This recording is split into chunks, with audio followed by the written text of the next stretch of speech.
how much sunlight should we get each day in the shorter days of winter and in the fall? And when should this be done? In the Jeffrey study, it was clear that there was circadian regulation, as you mentioned, getting that getting that red light, infrared light into one's eyes early in the day was important. Yeah. If I'm living a standard life of work and job and people are managing kids and all sorts of things, sometimes it's hard to get into the sunlight because you're just following a schedule. How much time each day do you recommend, independent of anything related to getting sunlight in one's eyes for circadian rhythm setting? Right. So how much time, what time of day, Yeah. and what frequency across the week? Excellent question. And you've hit on exactly the issue.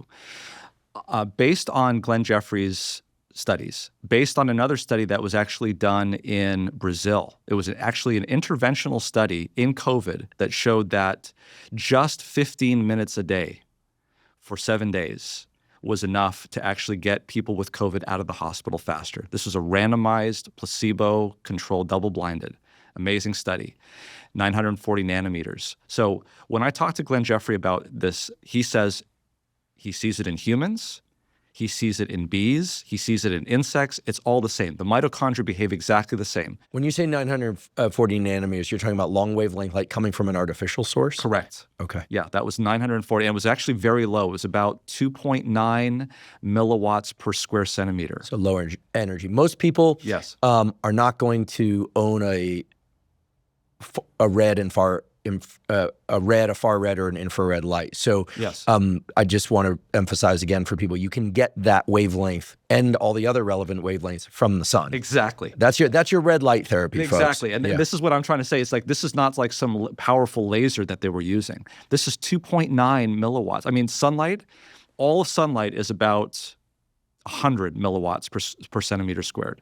By the time it reaches through the atmosphere. Through the atmosphere. Yeah, so 130 when it hits the atmosphere. By the time it hits you, it's about 100.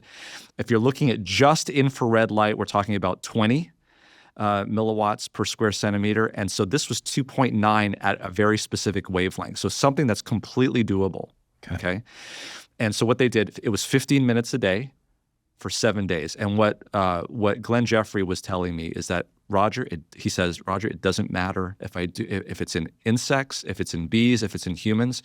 Once you hit a certain point, 15, 20 minutes, diminishing marginal utility. The improvement after that point is so minimal that you only need about 15 to 20 minutes. That's why he was able to do his experiment in the eye for about 3 minutes was all that was necessary. So is this 15 minutes outside in the first 3 hours of your conventional day, as I call it? Because people will say, well, the sun comes up later. Conventional day, meaning after the sun has crossed the horizon, he has risen. I don't think it matters. I don't really think it matters. I think what would matter is if there's a lot of ultraviolet light, which would be when the sun is high, and for people who are skin sensitive, that could be an issue. But if you're covering up, it doesn't matter. And here's the issue. The issue is that when you need it the most in the wintertime is when it's the hardest to get. Mm-hmm. So you really have to make a concerted effort. And for a lot of people, and this is what happens probably right after November and probably going through to mid-January, this is what happens. People get up in the morning, they go to their car, they get into their car, they drive to work, the sun's not up yet. They get to their work, the sun comes up, but they're inside. Then what happens is they get done with work, the sun is already down, they come home from work. And so there literally is weeks on end that occur where they're not even getting 15 minutes of sunlight. And I think this is the reason why we have the influenza surge at this time. If you look to see, the EPA did a study and they looked at Americans, 93% of our time is spent inside.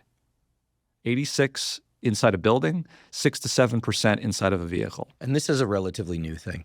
I mean, certainly when I was growing up, if I came home and had a snack after school, I was getting kicked out of the house to go outside. It was routine for parents to tell kids they had to go outside. Yeah. And I think there's also, it's also the case, as you mentioned, that we're working later, or at least on devices later into the evening, which means there's more exposure to short wavelength light from devices and artificial sources. Absolutely. So my recommendation, which is what the original question was, is take your lunch break outside. It's something as simple as getting outside, even if it's at lunchtime. Yes, the ultraviolet is probably the highest at that point. But if that's the only time that you're going to get sunlight, take it. Now, for some, we can say this, I can say this, I live in Southern California. I'm blessed by 300 and some odd days of sunlight every year.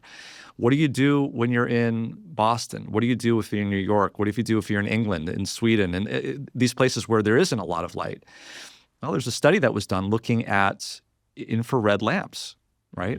So you've got to be careful there, because if the infrared lamps are too high in amplitude, this result from infrared light in the body is something known as a biphasic response. And that's really important to understand.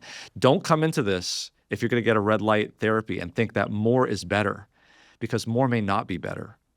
You actually could do detriment if you have the red light at too high of a level.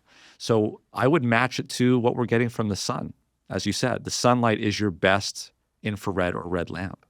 So there was a study that was done looking at well-being, and they did a red light lamp, infrared light. So it was coupled with 850, I think was the nanometer. So that is definitely in the infrared spectrum. Yeah, you can't see that. Cannot see it. And they had it set up at a desk that some guy was sitting in front of for 4 hours a day for 8 weeks. And they did this study, and they did it in the summertime and they did it in the wintertime. And this is really telling. There was no effect on the subject when they looked at those that had it in the summertime. I would say probably because they were getting plenty of infrared light elsewhere. They only showed a statistically significant effect in the wintertime. And so if you look at influenza, I would even go beyond that. Look at a chart of the United States throughout the entire year and look at all of the natural causes of death, not just influenza and pneumonia. Look at cardiac disease. Look at kidney disease, Alzheimer's disease. All of those deaths go up all at the same time, and they all go up about 1 to 3 weeks after the shortest day of the year. And they all come down, and they all are at the nadir about 1 to 3 weeks after the longest day of the year. When you see that, and you just start to just digest what you're seeing there, and then you start to understand that infrared light from the sun, which we have filtered out with LEDs and all this, we can get to that. All of that's gone, that we're spending 93% of our time indoors. Put that all together, and the fact that infrared light helps the mitochondria, and the fact that the mitochondria is at the sort of the core of all of these chronic diseases that we're battling.